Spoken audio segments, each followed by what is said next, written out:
Okay, so this is a podcast that I was supposed to do after the Piers Morgan and Ronaldo interview, but with the World Cup and everything happening, it's been a bit delayed. And yesterday we had the news that Manchester United and Ronaldo have mutually agreed to terminate his contract. So we don't know the ins and outs exactly how it's going to work, but what we do know is that Ronaldo is no longer a Man United player, and we'll start with the interview. Actually, we'll run through the interview and then we'll work towards what's next for him. So, he said, he mentioned the interview that he was going to do after the transfer window shuts. And did it shut August? That the last transfer window, when it shut, he said he was gonna.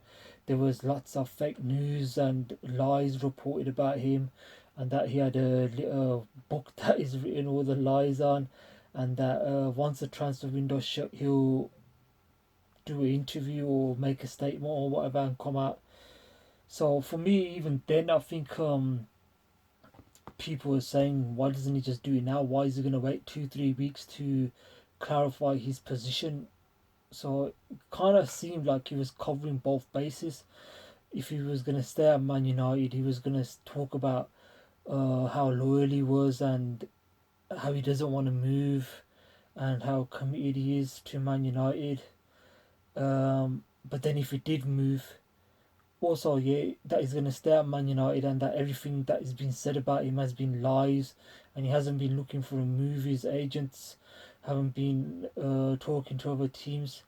But then if he had left, then he probably would have said he's been hounded out or he's looking for a different challenge or stuff like that. So it looked like he wanted to play Champions League, so he kind of covered both bases. He didn't lose, he wasn't going to lose either way because whatever happened, he would have had a story for that situation, whether he had stayed or whether he had left. So then we come to the Piers Morgan interview. I think it was after the Man United Fulham versus Man United match where Garnacho had scored that late winner, and it was announced that he had done an interview with Piers Morgan. I don't think anybody still knows the exact time of the interview when it was done. It doesn't really matter too much, I don't think, anyway. But interview happened. It was leaked like in the papers or snippets were put on social media, and then it aired on the Wednesday and the Thursday. There were 2 episodes. So why did he do it? The timing of it. What was he hoping to achieve? Things that he said. So let's just talk about it, like all the different points, the majority of the points that were made. So the interview, a lot of people were saying that he's brave or he's coming out and he's talking about the Glazers and standing up for Man United because he wants what's best for them and because he loves them. But he wasn't talking about them last season when the Glazers were still there. They've been there for 17 years. So even when he moved there, they were there. So what's changed in the time when he signed to now?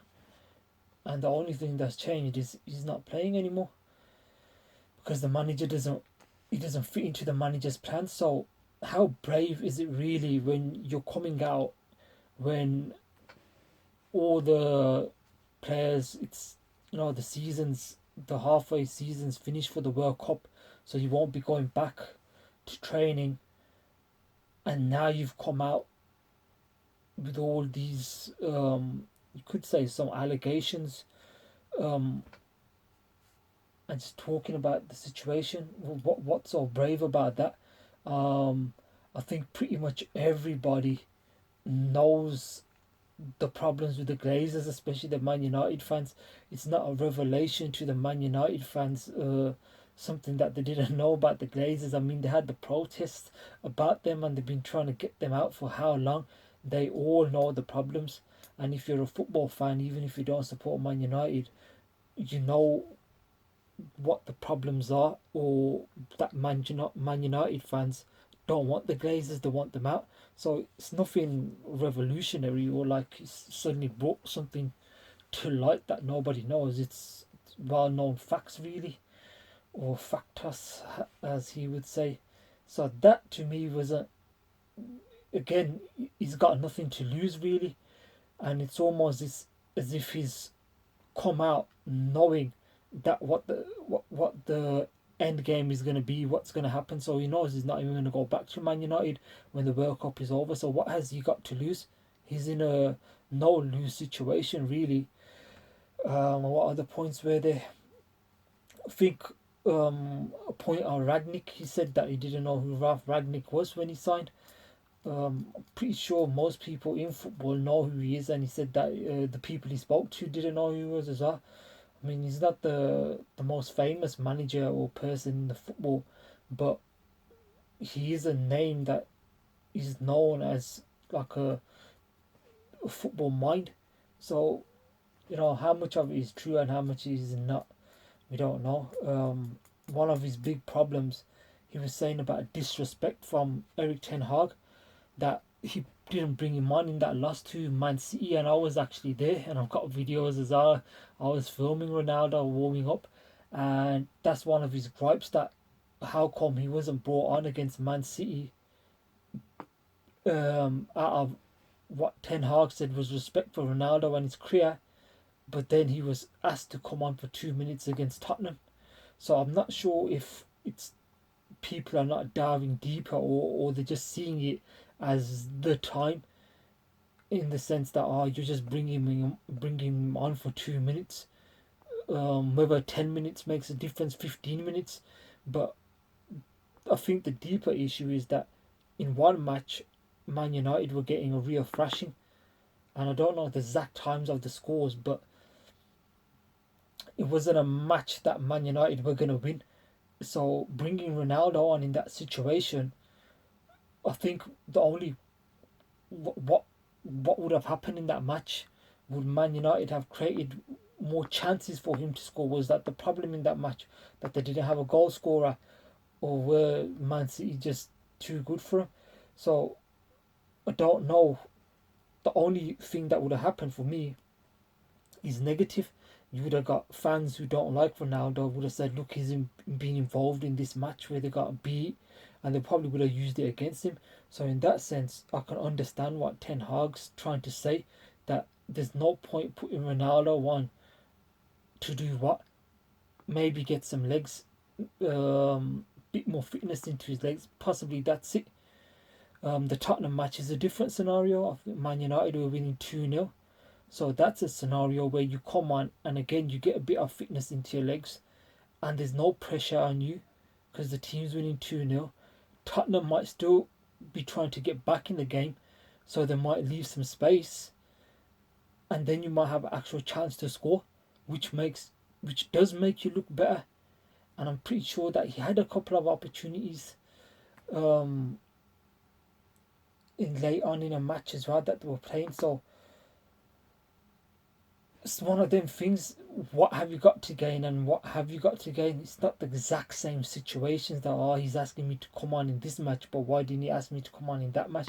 And again, it's just which slant you want to put on it. But even then, for me, when it happened, it just looked like he was walking down the tunnel. At that time, we didn't know personally that he was asked to come on as a substitute. I think that only came out a couple of days later. So that even makes it worse, that the manager has asked you or has told you that he's going to put you on as a sub and you refused. So yeah, that's, it's like I said, it's whichever slant you want to put on it, really. But one match you're losing, one match you're winning, it makes a big difference. And what else? There's quite a lot of talking points. He's talking about let's put on another talking point. he talks about social media is always talking about him and stuff like that, and he's almost like the black sheep.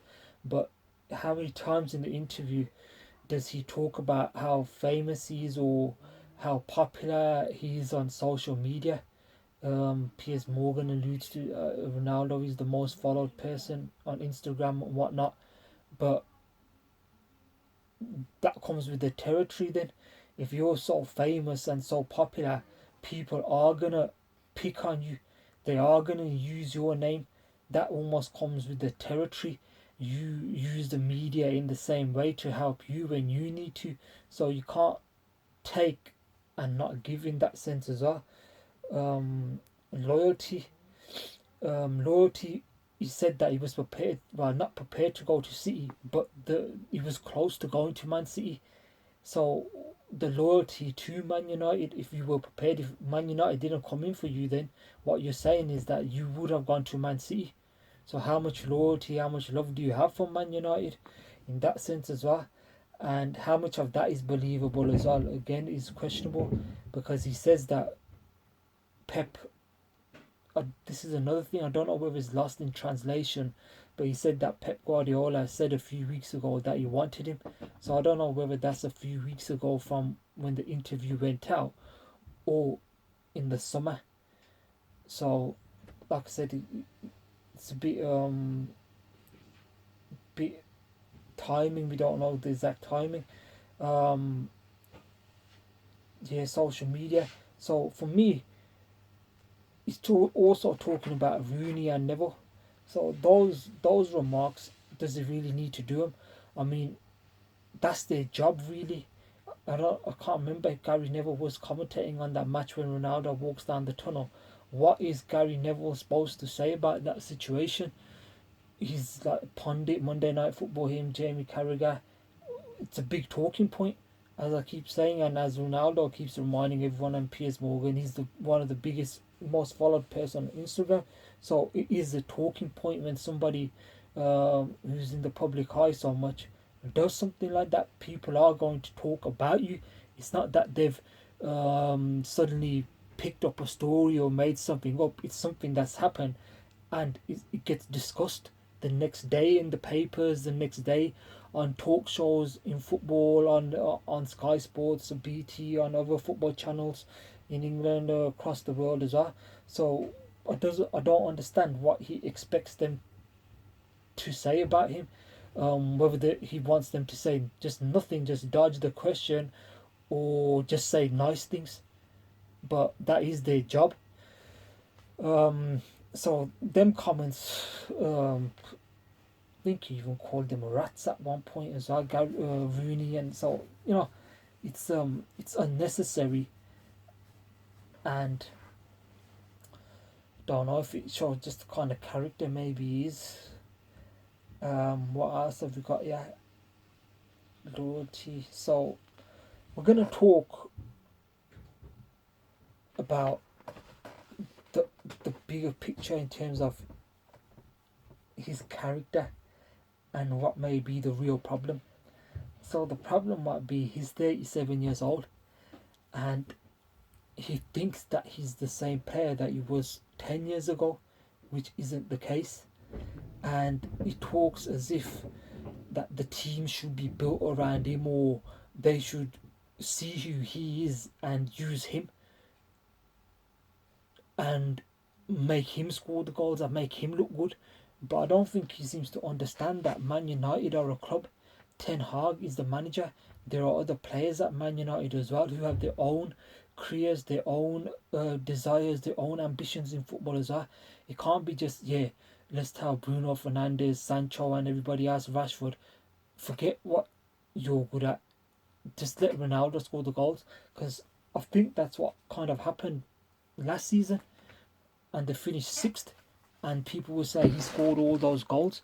But he could score 50 goals. But it's not good if the team finishes 5th, 6th or 10th or something like that. But if a player scores less goals but then the team is more successful, that's more important. So the manager can't see Ronaldo, his reputation. He's won this many Ballon d'Ors, but he's won those Ballon d'Ors before. not now. So he has to judge on the Ronaldo that he's got now, not a 26-year-old Ronaldo. And obviously Ronaldo can't see that, and it's something I think that's happened all his career, that he's had this kind of mentality, which in a way is good. You don't want to be surrounded by people who are negative about you, who don't believe in you. But at the same time, if you've got men or women around you, are always telling you you're the best, this, that, and the other, nobody's criticizing you, nobody's giving maybe even constructive criticism. You're seen as the god, and people around him. I think you could say like Mike Tyson, when he was at his pump, he's earning so much money, he's so much success that the people around you are benefiting as well. So it's not to their benefit if you're not successful. But now that he is not getting what he wants, who's going to tell him that, listen, you might have to play less matches? You're not the Ronaldo you was 10 years ago. So that mindset, I think elite athletes are going to have that anyway. It's like boxers probably think, like they're 50 years old, we can have one more fight, I can do it, just one more fight. And I think he's in that situation as well, where he's got that mentality and he's been in that bubble so much that he thinks he's untouchable, and he's not able to see the bigger picture. So it's tough for him as well, because he's coming to the end of his career, or the latter years. How does he deal with his own decline? How does he deal with, okay, I'm not as fast as I used to be, I'm not scoring as many goals as I was, I haven't got that much as much power, I can't play every 90 minutes. So how does an athlete like him deal with a situation like that? And that is maybe something that he's struggling with, because who can tell him really? He's had so much success, who is he going to listen to? And because his mentality has been like that, so driven, he probably thinks he can still do it, and maybe he still can, but he can't do it as consistently, nowhere near, I don't think, as he was when he was in his pomp. So I think that acceptance, probably he'll never accept it, and that's something that I've always questioned as well, in terms of um, when people keep saying who's the best players in the world at the moment, and people pick your best 11, um, they always bring, a lot of people still say him, but he's not. If you were choosing the 5 or 10 best players in the world, Ronaldo would not be in that list right now. If you're talking last 10 years, maybe different. So people need to understand as well. People get older, everybody does, and that's maybe Ronaldo's realizing that he is a mortal as well. So everybody gets older, but when is Ronaldo going to stop being the best player in the world for these people? So if Ronaldo is 50 years old, you can't say, oh, put him in the team because when he was 26 or whatever, he scored this many goals. It comes to a stage where people are not who they used to be, and that's just a simple fact. And I think that delusion that he's built up, this whole thing that no one's allowed to criticize him, if anybody says something about him, his family on social media saying this, that, and the other, it's living in a bubble, and I think he'll continue to live in that bubble. So for me, it's a bit delusional, but I think you probably have to be a bit delusional to reach that level anyway. So the whole interview I thought was quite disrespectful and a bit embarrassing. Anyway, you know, I think he got what he wanted out of it. Um, Talking about all these people is all about looking up to him, the youngsters. But as a person as well, what are you doing for them to look up to you? In the dressing room, you want them to look up to you, but you're behaving in a certain way as well. Um, I think the only winner from the interview really was Piers Morgan. I think he knew exactly what he was doing, and like I said, it's not a surprise to anyone the stuff that he was saying. Really, a lot of the things about Man United, a lot of the fans talked about the stadium, maybe the training ground, all stuff like that. The Glazers. It's nothing new. It's nothing that he was gonna change by doing this interview. It was just purely for himself, um, looking after his own interests. Almost, I'd say, even his career's almost been built upon adversity in the sense that somebody doubts him and then he wants to prove them wrong. So in a way, sometimes I even think that he might just want the attention and want the criticism and want the pressure on him to say that he talked about energy, that he needs the right energy around him to perform. So he might need that just to keep him, um, give him that, not boost, but give him that energy, so to speak, in terms of proving something wrong, like a mission, a challenge almost. So I don't know whether he's just using that, and like I said, he uses the media himself as well. There's nothing, um, for me, the amount of media, social media is going to Man United, Real Madrid, two of the biggest fan bases in the world. If it wasn't for such media propaganda on his side, I don't even think he would be considered um, as good as he is, or by as many people. So yeah, the only real winner was Piers Morgan. I think Ronaldo. How does his reputation affect his legacy at Man United now that he's left? I think a lot of fans were really disappointed in, like, especially criticising Rooney and Neville and the manager as well, saying he doesn't respect the manager. Almost, I think there was a quote, he said he doesn't regret the decision to of not coming on. So almost as if the manager can't put me on, but it doesn't matter who you are, the manager. If the manager hasn't got that power to do it, then he loses all authority in the dressing room. So he has to accept it. Um, but obviously he didn't want to. So, like I said, a lot of Man United fans have not changed their view, but it's put a bit of taken a bit of gloss off his shine about his Man United career, and I think it's best for both parties that he's left. But now we'll just have to see where does he go, what does he want to do. He's talked about offers from, I think, the Middle East. He doesn't want to go to a Champions League team. Back to Real Madrid for 6 months. Do they want him? Chelsea? Who else? Maybe back to Sporting Lisbon. So it'll be interesting to see where he ends up and what kind of role he has where he ends up. Whether he just goes somewhere for 6 months and is the main player, or is happy to be as part of a squad. I'm sure if he went to Real Madrid, he would accept it more, playing in the Champions League at that club, rather than if he was playing Europa League and not getting the minutes. Is going to be less acceptable for him. But yeah, it's an end. I don't think we'll see him back now unless he's going to play till he's 45 like he thought he was going to do. He said he's going to retire at 40. So we'll see. They're playing tomorrow. Wouldn't be surprised if he scored, but interesting to see where he'll end up. So I think we've covered that, basically that interview, pretty much all the points I wanted to make about it. Just a quick few minutes on the Glazers. So the Glazers have decided they're going to sell up as well. So again, who's going to buy Man United? It is probably them and Real Madrid.